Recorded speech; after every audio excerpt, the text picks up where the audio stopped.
రోజు దేశం నలుమూలల్లో జరుగుతున్న ముఖ్యమైన విషయాలను మీ ముందుకైతే తెస్తున్నాం. విద్యలో సాంకేతికత నుంచి అంతర్జాతీయ స్థాయిలో భారత్ సత్తా చాటుతున్న ఘట్టాల వరకు ప్రతి రంగంలో కొత్త పరిణామాలు గమనించదగినవిగా ఉన్నాయి. అయితే మొదట విద్యారంగంలో ఒక కాంతి మార్పుతో ప్రారంభిద్దాం.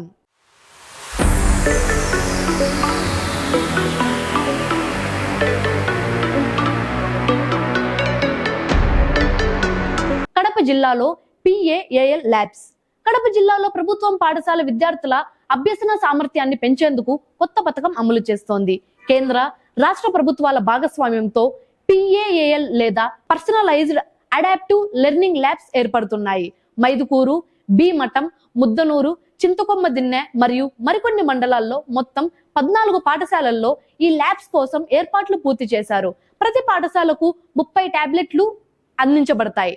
వీటిలో గణితం, తెలుగు, ఇంగ్లీష్ సబ్జెక్టుల పాఠ్యాంశాలు ప్రత్యేక సాఫ్ట్వేర్ రూపంలో నిక్షిప్తం చేయబడ్డాయి. 6వ తరగతి నుంచి 9వ తరగతి వరకు విద్యార్థులు వీటి ద్వారా వ్యక్తిగత బోధన పొందుతూ అభ్యాసాన్ని మరింత ఆసక్తికరంగా మార్చుకోనున్నారు. శాస్కీ నిధులతో గ్రామీణ రహదారుల అభివృద్ధి. ఇక గ్రామీణ భాగ్యానికి మరో శుభవార్త. శాస్కీ పథకం కింద కేంద్ర ప్రభుత్వం రాష్ట్రానికి 2000 కోట్ల రూపాయల నిధులు ఆమోదించింది. ఉప ముఖ్యమంత్రి పవన్ కళ్యాణ్ ఈ నిధులను గ్రామీణ రహదారుల నిర్మాణానికి వినియోగించాలని ఆదేశించారు. ఆయన అధికారులు, ఇంజనీర్లతో సమీక్షా సమావేశం నిర్వహించి నాణ్యతపై రాజీ పడవద్దని హెచ్చరించారు. ప్రతి గ్రామానికి పటిష్టమైన రహదారులు కల్పించడం ప్రభుత్వ ప్రాముఖ్యతగా ఉందని స్పష్టం చేశారు. ఈ నిధులతో గ్రామీణ అభివృద్ధి మరింత వేగం పొందనుంది. ఆంధ్రప్రదేశ్ ఆకర్షణలు ప్రపంచంలో. రాష్ట్ర పర్యాటక రంగంలో పెట్టుబడులకు కొత్త అవకాశాలు తెరుచుకుంటున్నాయి. మంత్రి కందుల దుర్గేష్ లండన్ లో జరుగుతున్న వరల్డ్ ట్రావెల్ మార్కెట్ 2025 కార్యక్రమంలో ఆంధ్రప్రదేశ్ ఆకర్షణలను ప్రదర్శించారు. పెట్టుబడుల కోసం పారిశ్రామిక హోదా కల్పించడంతో పాటు కొత్త విధానం తీసుకువచ్చినట్టు ఆయన వివరించారు. విదేశీ పర్యాటక సంస్థల ప్రతినిధులను రాష్ట్రంలో పెట్టుబడి పెట్టమని ఆహ్వానించారు. ఈ సందర్భంగా కూచిపూడి నృత్యం, అరకు కాఫీ, పూతరేకుల విందుతో రాష్ట్ర సాంస్కృతిక వైభవాన్ని పరిచయం చేశారు. హైదరాబాద్ లో డాష్ బోర్డ్స్ GCC. సాంకేతిక రంగంలో హైదరాబాద్ మరో అంతర్జాతీయ గుర్తింపు సాధించింది. జర్మనీకి చెందిన ప్రసిద్ధ ఫైనాన్షియల్ సంస్థ అయినటువంటి డాష్ బోర్డ్స్ తమ గ్లోబల్ క్యాపబిలిటీ సెంటర్ ను రాయదుర్గంలో ఆరంభించింది. ఈ సెంటర్ ద్వారా మొదటి దశలో 1000 మందికి పైగా హై స్కిల్డ్ ఉద్యోగాలు లభించనున్నాయి. ముఖ్యంగా artificial intelligence, cyber security, cloud engineering రంగాల్లో అవకాశాలు కలవు. ఐటీ మంత్రి దుద్దిల్ల శ్రీధర్ బాబు ఈ కార్యక్రమాన్ని ప్రారంభించి హైదరాబాద్ ను గ్లోబల్ టెక్నాలజీ హబ్ గా తీర్చిదిద్దేందుకు ప్రభుత్వం కట్టుబడి ఉందని తెలిపారు. తమిళనాడులో +2 పరీక్షల్లో కాల్కులేటర్ వినియోగం. తమిళనాడు విద్యాశాఖ విద్యార్థుల కోసం ఒక వినూత్న నిర్ణయం తీసుకుంది. +2 లేదా 12వ తరగతి విద్యార్థులు అకౌంటెన్సీ సబ్జెక్టుల్లో పబ్లిక్ పరీక్షల్లో కాల్కులేటర్ వాడేందుకు అనుమతించనున్నారు. ఈ పరీక్షలు మార్చి 2 నుంచి 26 వరకు జరగనున్నాయి. ప్రాక్టికల్ పరీక్షలు ఫిబ్రవరి 9 నుంచి 16 వరకు ఉంటాయి. విద్యార్థులు భయం లేకుండా పరీక్షలు రాయాలని మంత్రి అన్బిల్ మహేష్ సూచించారు. ఈ నిర్ణయం విద్యార్థుల్లో ఒత్తిడి తగ్గించి ప్రాక్టికల్ అవగాహన పెంచనుంది. ముషీరాబాద్ లో వైద్య విద్యార్థి డ్రగ్స్ విక్రయం. ముషీరాబాద్ లో మత్తు పదార్థాల వ్యాపారం బయటపడింది. గాంధీ వైద్య కళాశాల PG విద్యార్థి అయినటువంటి జోసెఫ్ పాల్ తన నివాసంలో మత్తు పదార్థాలు నిల్వ ఉంచి విక్రయిస్తున్నట్లు పోలీసులు వెల్లడించారు. ఎక్సైజ్ అధికారులు అతని ఇంటిపై దాడి చేసి 3 లక్షల విలువైన డ్రగ్స్ ను స్వాధీనం చేసుకున్నారు. LSD, blots, hash oil, cocaine, MDMA వంటి పదార్థాలు గుర్తించారు. నేరంలో పాలు పంచుకున్న జోసెఫ్ పాల్ ను అరెస్టు చేసి రిమాండ్కు తరలించారు. అమెరికా హైర్ చట్టం ప్రభావం.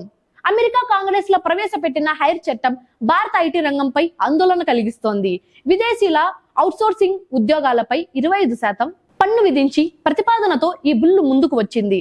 కాంగ్రెస్ పార్టీ ప్రధాన కార్యదర్శి అయినటువంటి జయరాం రమేష్ దీన్ని తీవ్రంగా విమర్శిస్తూ ఇది భారత ఆర్థిక వ్యవస్థను దెబ్బతీస్తుందని పేర్కొన్నారు.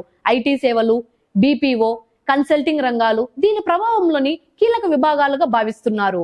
ఈ చట్టం ఆమోదమైతే వేలాది ఉద్యోగాలు ప్రభావితమయ్యే ప్రమాదం ఉందని నిపుణులు అంటున్నారు.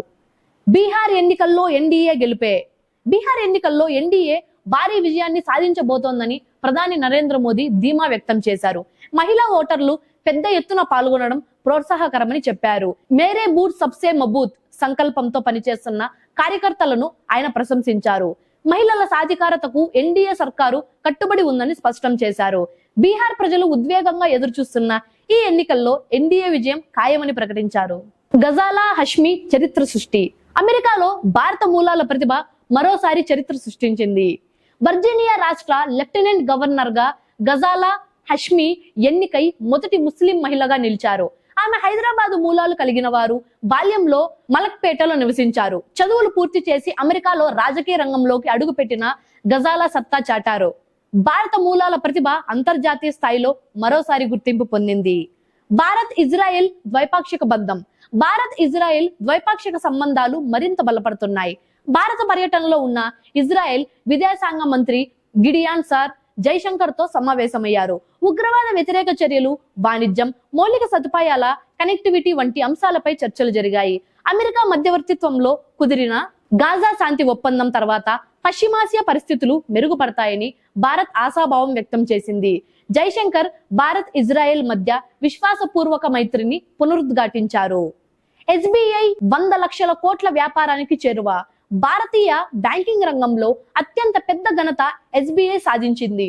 దేశంలోని అతిపెద్ద ప్రభుత్వ బ్యాంక్ అయిన స్టేట్ బ్యాంక్ ఆఫ్ ఇండియా మొత్తం వ్యాపార పరిమాణం 100 లక్షల కోట్లు మైలురాయికి చేరింది. 2025-26లో రుణాల వృద్ధి లక్ష్యాన్ని 11% నుంచి 14% పెంచినట్టు చైర్మన్ చల్లా శ్రీనివాసులు శెట్టి తెలిపారు. ప్రస్తుతం 23,000 శాఖలు ఉండగా త్వరలోనే మరో 500 శాఖలు ప్రారంభం కానున్నాయి. ఆర్థిక వ్యవస్థ విస్తరణలో ఎస్బీఐ కీలక పాత్ర పోషిస్తోంది. ఫాస్టినో అద్భుతం చెస్ ప్రపంచంలో. ఫిడే చెస్ ప్రపంచ కప్ లో 12 ఏళ్ల అర్జెంటీనా కుర్రాడు వరో ఫాస్టినో ప్రపంచాన్ని ఆశ్చర్యపరిచాడు. భారత గ్రాండ్ మాస్టర్ విదిత్ గుజరాతీతో సమంగా ఆడి పాయింట్లు పంచుకున్నాడు. మొదటి రౌండ్ నుంచే అతడు తనకంటే ఉన్నత ర్యాంక్ ఆటగాళ్లను ఓడిస్తూ చరిత్ర సృష్టించాడు. అదే సమయంలో తెలంగాణ కుర్రాడు అర్జున్ ఇరిగేసి విజయాన్ని నమోదు చేశాడు. గుకేష్, ప్రజ్ఞానంద లాంటి యువ గ్రాండ్ మాస్టర్లను కూడా తమ ప్రతిభను కొనసాగిస్తున్నారు. ఇవే ఈ రోజు రన్ టీవీ తెలుగు ప్రత్యేక వార్తలు. విద్యా సంస్కరణల నుంచి అంతర్జాతీయ విజయాల దాకా దేశం ప్రతి రంగంలో ముందుకు సాగుతోంది. ప్రతి విజయంతో భారత్ గర్వపడుతోంది. మరింత తాజా అప్డేట్స్ కోసం కొనసాగించండి రన్ టీవీ తెలుగు. నేనే మీ శాలిని ప్రియ. రేపు ఇదే సమయానికి మళ్ళీ ఇంకొక తాజాకరమైన వార్తతో కలుద్దాం. అప్పటి వరకు నమస్కారం.